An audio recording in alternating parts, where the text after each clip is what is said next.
¿En qué momento se deja de ser niño? ¿Es con la primera taza de café? ¿O cuando preferimos despertarnos pronto para aprovechar el día? ¿O cuando las series y películas de nuestra infancia son mejores que las de ahora? Ahora que salir de fiesta ya no es lo que era y que hacer nuevos amigos es un logro en sí mismo. Me pregunto, ¿en qué momento dejamos, tú y yo,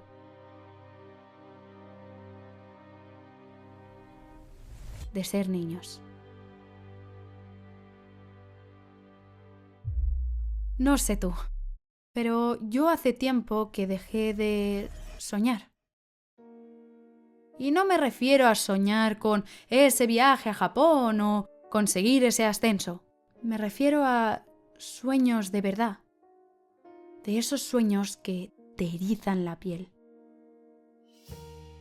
Y es que después de un día de mierda en el trabajo, ¿qué te queda?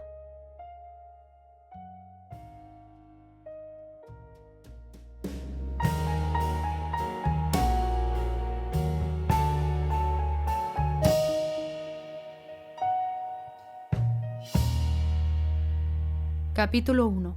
La caída. Veréis, siempre he sido una persona con sueños y grandes aspiraciones en la vida. De pequeña quería ser actriz. Y en mi adolescencia quise ser directora de cine. Por eso me abrí este canal de YouTube. Pero durante la carrera tuve menos tiempo para dedicar a mis hobbies. Y cuando entré en el mercado laboral fue un jarro de agua fría. Entraba en el mundo de la dura realidad, donde los sueños simplemente son obstáculos que te dificultarán llegar más alto. Creo que nadie deja de soñar en un momento en concreto, sino que es una piedra que se va erosionando y para cuando te das cuenta es polvo todo lo que queda. Hoy en día no sé qué quiero. Es que mis sueños los he perdido. No sé dónde han ido y no sé dónde están. ¿En qué momento despertarnos ya no nos ilusiona? ¿O en qué momento dejamos de tener esa inspiración para empezar algo desde cero? ¿En qué momento? Capítulo 2. Vértigo. Una vez escuché que en la vida hay pocas grandes decisiones que la determinan, como qué estudiar, el trabajo, mudarse o no a otro país, con quién te casas, etcétera, etcétera.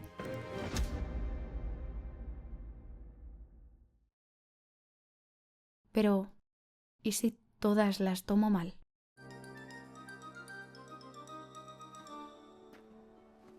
¿Podría recuperarme?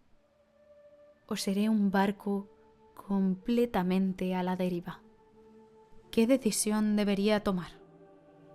¿Qué debería hacer? ¿Y si no tomo ninguna?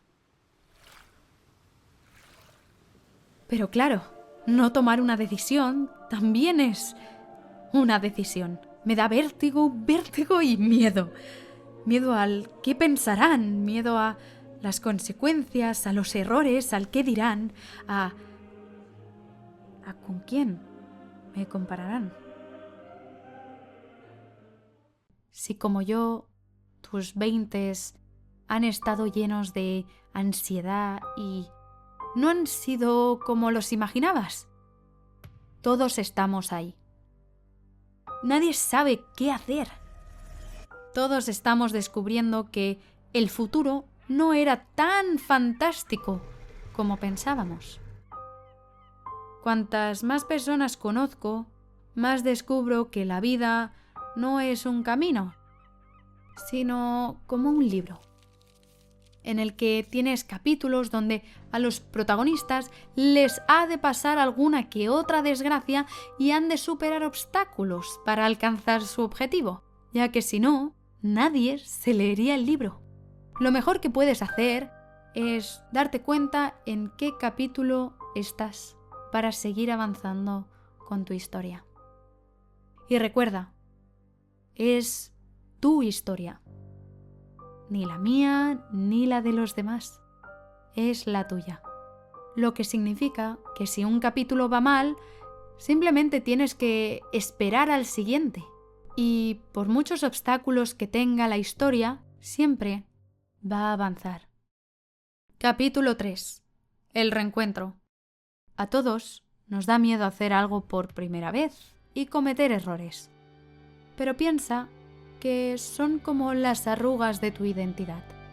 Esas líneas que dibujan tu carácter y forjan tu personalidad. Si ya te has caído y has aceptado tus miedos, ahora toca reencontrarte. Reencontrarse es el arte de buscar algo que ya era tuyo, que te pertenece. Tú ya sabes soñar, solo te has olvidado. Así que, dime, ¿qué idea dibujaba una sonrisa en tu rostro? ¿Cuánto hace que no disfrutas del cosquilleo de la hierba en la planta de tus pies? ¿Desde cuándo soñar es solo para niños? Parece que quien tiene grandes sueños es poco realista, ingenuo e infantil. Y es que vestir de negro no nos hace más adultos, al igual que soñar no nos hace más niños. Todos necesitamos soñar para seguir adelante, para sentirnos completos, para sentirnos vivos. Y es que hoy en día parece ser que hay que estar un poco loco para soñar a lo grande. Pero es que las grandes metas no se consiguen con sueños pequeños. Así que dime,